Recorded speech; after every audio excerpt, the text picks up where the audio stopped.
Hey, all right, so let's start with this. From 2000 to 2010, the number of internet users worldwide jumped from just 361 million to over 1.8 billion. That is almost a five-fold increase within a decade. Honestly, it's wild. Like, stop and think for a second. Over a billion people connected for the first time. That's over a billion lives changed. And this wasn't just happening in one or two places, it was a global transformation. Absolutely. And, what's really fascinating is how Asia absolutely emerged as the largest region for internet users. China alone went from 22.5 million users in 2000 to, get this, 420 million users by 2010. That's just staggering scale. Right? I mean, that's honestly hard to wrap your head around. Like, we're talking about a massive shift in how a country and really a whole region communicates and accesses information. And then there's just the sheer size of Asia compared to, say, Europe or North America. Exactly. Europe and North America did experience steady growth during that time too, but it was nowhere near as explosive as Asia's. There's just so much potential in those emerging markets. One of the biggest factors, especially in Asia, was greater access to infrastructure and devices, not to mention declining costs for things like hardware and internet subscriptions. Yeah, and this is the part I love. It's not just about individuals getting connected, it's about what that connectivity enabled, like businesses transforming, governments adopting digital strategies, consumers shifting how they spend money. It's this whole ecosystem reshaping itself at record speed. For sure. And let's not forget, too, that this was happening right as the web itself, the actual online experience, was becoming more robust. Faster speeds, better websites, more focus on design and usability. So it wasn't just more people coming online. The experience itself was improving at the same time, which pushed adoption even further. Totally. And it's like Europe and North America, even though their growth wasn't as fast, were already kind of established markets by 2000, right? Those regions had the early adopters, so their growth curves were steadier but still impressive. Yeah, and when you look at the bigger picture, it's clear how regions like Asia really reshaped the global internet landscape. I mean, the sheer numbers coming out of China alone are a testament to that.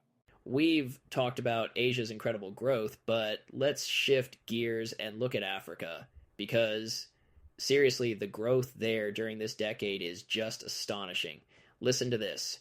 Internet users in Africa skyrocketed from 4.5 million in 2000 to over 100 million by 2010. That's a growth rate of 2,357%. I mean, think about that for a second. It's like an entire continent flipping the switch on connectivity. Yeah, that's an almost incomprehensible jump. And if we drill down into the numbers, places like Nigeria stand out even more. In 2000, only around 200,000 Nigerians were online. By 2010, that number had exploded to 44 million. That's a staggering 21,891% increase. 21,000%. I mean, those numbers are unheard of. But what's cool is that this wasn't a case of just copying what worked in other parts of the world, right? Africa kind of carved its own path. Exactly. And a huge factor in that was mobile technology.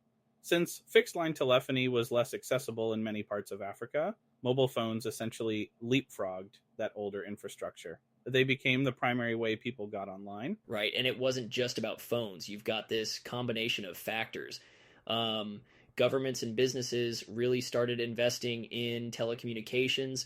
By 2005 alone, over $5 billion had gone into infrastructure. That kind of investment changes the game. It does. And when mobile adoption took off, it wasn't just about personal use. It became this huge enabler for connectivity across industries, education, healthcare, financial services.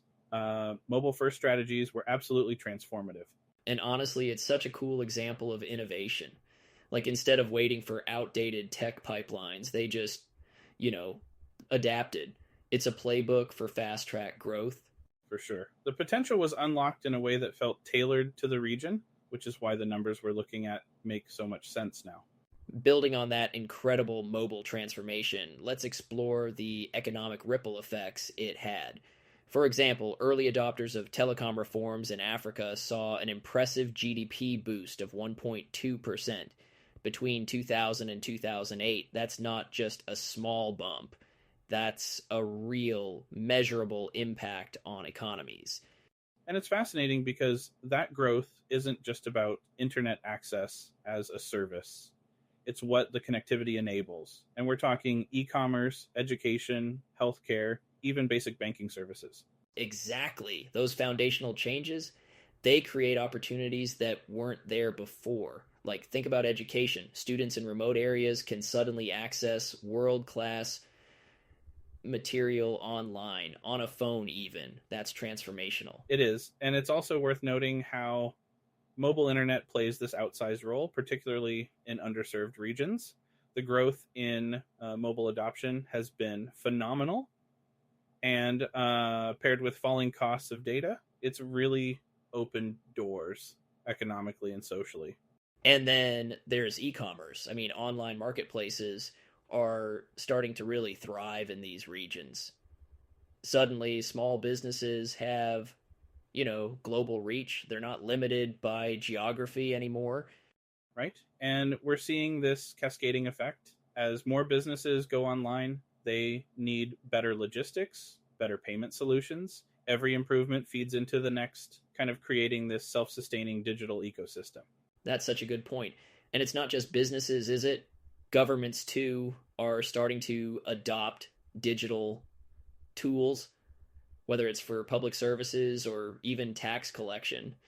It's kind of amazing how much has shifted in a relatively short time frame. It really is. And looking ahead, emerging trends like online education or digital healthcare solutions are going to keep driving that change. We're only scratching the surface of what's possible. And the key is it's not slowing down.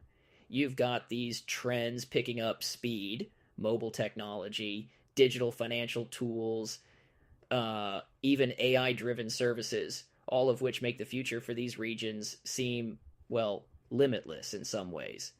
Absolutely. When you think about it, what we're seeing now is just the beginning. And as infrastructure keeps improving, the digital transformation will only accelerate, pulling even more people into the global economy.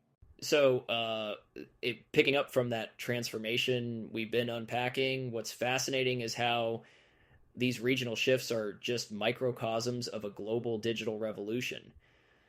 You've got this sweeping change happening at a pace that's genuinely hard to keep up with. It's like we're witnessing the world redefined in real time. Yeah, absolutely. It's incredible to see how, in just a single decade, the world went from scattered connectivity to laying the groundwork for the interconnected economies and societies we see today. Exactly. It's like from infrastructure investments to mobile first approaches, the ripple effects on economies, education, and even daily life have been profound. And, we're not done. There's so much more evolving even now. Which brings us to our next big topic. Coming up, we'll be talking about the rise of cryptocurrency and what the future might hold for this new frontier of digital transformation. And trust me, you're not going to want to miss that one. But before we go, we've got something for all of you tuning in. If you're looking to boost your web game, whether it's a total website redesign, SEO optimization, or even social media management, head over to modularity.us and get a free consultation. Honestly, it's a great way to start making those digital connections work for you. Exactly. Whatever your needs, we've got the tools and expertise to help take your digital presence to the next level. Again, that's modularity.us. Check us out.